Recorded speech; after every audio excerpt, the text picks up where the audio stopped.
Benedicite, tengan muy buenos días.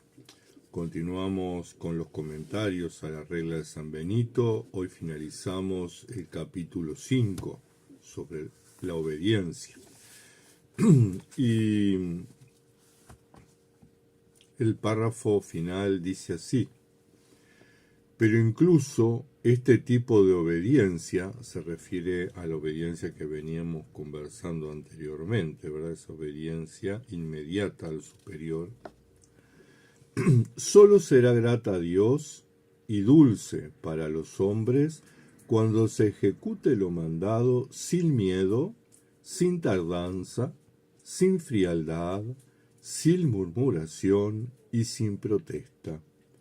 Porque la obediencia que se tributa a los superiores, al mismo Dios se tributa. Como él mismo lo dijo, el que a vosotros escucha, a mí me escucha. Y los discípulos deben ofrecerla de buen grado, porque Dios ama al que da con alegría. Efectivamente, el discípulo que obedece de mala gana y murmura, no ya con la boca, sino solo con el corazón, aunque cumpla materialmente lo preceptuado, ya no será agradable a Dios, pues ve su corazón que murmura, y no conseguirá premio alguno de esa obediencia. Es más, cae en el castigo correspondiente a los murmuradores si no se corrige y hace satisfacción.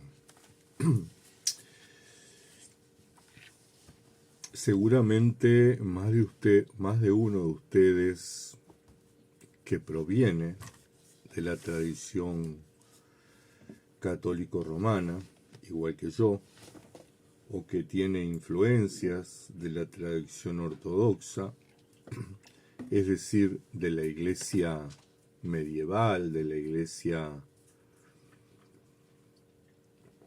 del primer milenio, por ahí le rechine lo que voy a decir. Por ahí sienta que hasta lo estoy agrediendo. Pero yo entiendo dos cosas de este párrafo. Una, que no corresponde a nuestro contexto del siglo XXI, y otra, que Benito manipula las escrituras para fundamentar su posición. Y que esto, en definitiva, no es malo, pero tiene sus riesgos. En lo que tiene que ver con la manipulación de las escrituras, Benito pone dos citas a las cuales, si recurrimos al texto bíblico y al contexto bíblico, nada tienen que ver con lo que él está hablando. La primera, el que a vosotros escucha, a mí me escucha. Esta cita está haciendo referencia a aquel texto del Evangelio donde Jesús le habla a los discípulos y está hablando de sus enseñanzas, es decir, los discípulos que transmiten las enseñanzas de Jesús, si son escuchados, ¿verdad?, escuchan a Jesús. Pero no habla de otras enseñanzas. Y Jesús en el Evangelio en ningún momento habló de la obediencia ciega. Esa es una lectura teológica que hacemos los cristianos de la muerte injusta de Jesús, capítulo aparte.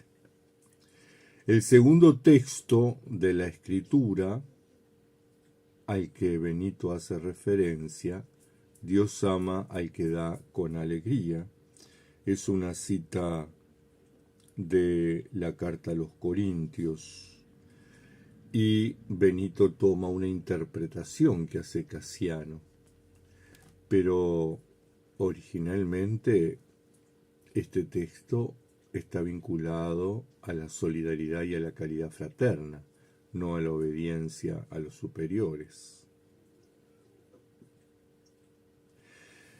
Y el tema es que en realidad nosotros hemos fundamentado este concepto de la obediencia ciega en una pésima exégesis bíblica.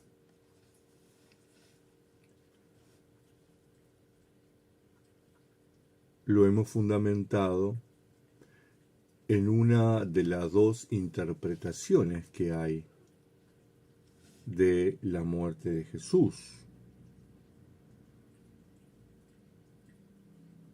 Una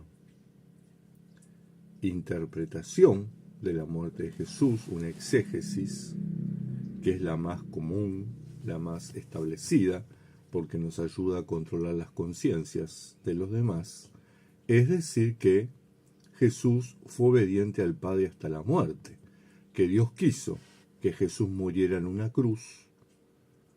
Jesús obedeció ese mandato del Padre y así nos rescató. Un Dios furioso, vengativo y furibundo, como el Dios del Antiguo Testamento, que necesitaba una víctima, necesitaba sangre, necesitaba sufrimiento para sentirse satisfecho. Un Dios como los dioses paganos.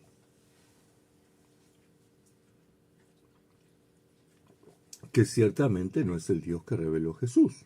Jesús siempre nos habla de un Padre bueno. Jesús nunca habla de un Dios que esté listo para aniquilar a los humanos. Basta leer sus parábolas, basta ver el vínculo que él tenía con el Padre, al punto de llamarlo Abba, es decir, papito, o pa.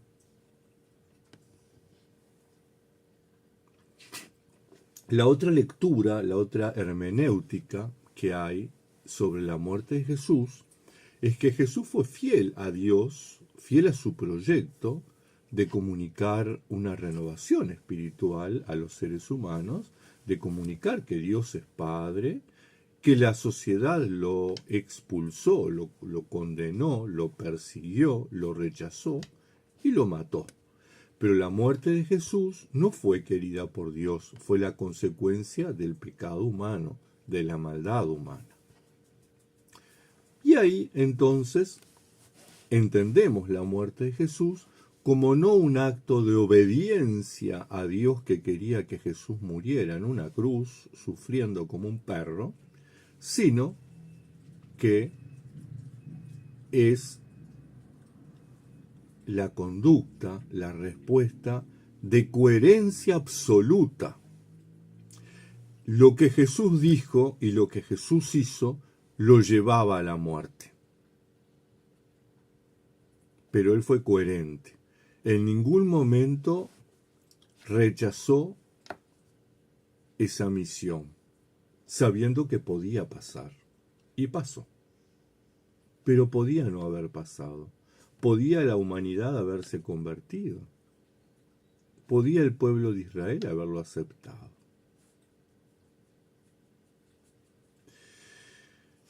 Tengamos en cuenta que lo que nosotros creemos hoy es pura teología, es decir, pura reflexión de los hechos históricos, de los acontecimientos históricos. Entonces, desgraciadamente hemos fundado nuestra obediencia ciega en esa visión de la muerte de Jesús. Pero hay otra visión. La visión de la fidelidad al proyecto, la visión de la coherencia de vida, que sí puede tener como consecuencia la muerte, pero tal vez no.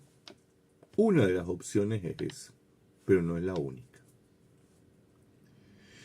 Por otro lado, el cristianismo ha utilizado sistemáticamente el miedo, el castigo, la obediencia para controlar a las grandes masas. Lo ha usado para someter a los pueblos que se convertían. Lo ha usado más adelante para vender las indulgencias. Lo ha usado más adelante para sostener encubrir y proteger los errores cometidos en la institucionalidad eclesial, de una u otra iglesia, no estoy hablando de ninguna en especial. Entonces esto es importante tener en cuenta. Estamos en el siglo XXI. No tenemos que obedecer por miedo, ni al castigo, ni al infierno, porque eso es algo que nos han inculcado. Tenemos que liberarnos. Jesús vino a liberarnos. Jesús vino a darnos vida. San Juan dice que vida plena, vida digna y vida abundante o eterna, como quieran llamarla. Entonces, esa vida está llena de felicidad, está llena de alegría, está llena de armonía. De ninguna manera Jesús vino a someternos, a dominarnos, a controlarnos. Por eso es importante que leamos estos párrafos en su contexto histórico y no como que Benito nos escribió a nosotros, monjes del siglo XXI. Porque seguramente si Benito hubiera escrito la regla en el siglo XX o XXI, sería totalmente diferente. No tendría ninguna de estas cosas que son propias de su época. Pero, nuevamente insisto, esto es el envoltorio. ¿Cuál es el contenido? Porque el contenido sí es lo que nos llega a nosotros. El contenido es lo que tenemos que tomar. Y entonces, el contenido es que seamos conscientes, que seamos responsables de nuestros actos de obediencia, que si decidimos obedecer en el diálogo con el superior, que lo hagamos sin murmurar, que lo hagamos sin frialdades, que lo hagamos sin protestas. Es decir, que si estamos en desacuerdo, se lo planteemos al superior y busquemos una salida conjunta. Y no decir, sí, padre, y después uno estar echando pestes en el corazón, porque eso nos enferma. Yo he visto, y seguramente quienes han pasado por los monasterios han visto monjes resentidos, monjes lastimados, monjes oprimidos, monjes que viven murmurando, que viven criticando, que viven cuestionando por atrás, pero no son capaces de, en el lugar donde se tiene que hacer, plantear su discrepancia. Otros lo hicimos y nos fue mal. Pero bueno, se trata de eso, se trata de que nuestra obediencia sea consciente y que si obedecemos sea porque entendemos que eso es voluntad de Dios, que eso es lo que necesitamos, que eso es lo que nos hace bien, que eso es lo que nos va a ayudar para ser mejores cristianos, mejores monjes.